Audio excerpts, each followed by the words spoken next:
Edie Beans with the Little House of Beans. Today on Cooking with Edie, we'll be making a taquito casserole.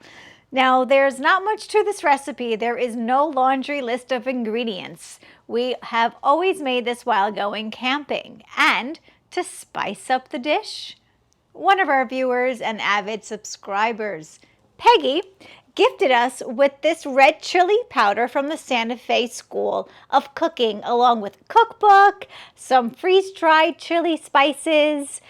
Thank you so much, and we are using this in our taquito casserole. The recipe, if you call it a recipe, will be in the description below, along with the links to the products you see us using here.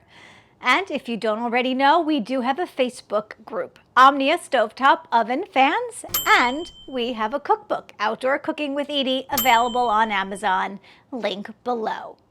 If you love watching these videos, love the content, please subscribe to the Little House of Beans, smooshy that like button, click the notification bell.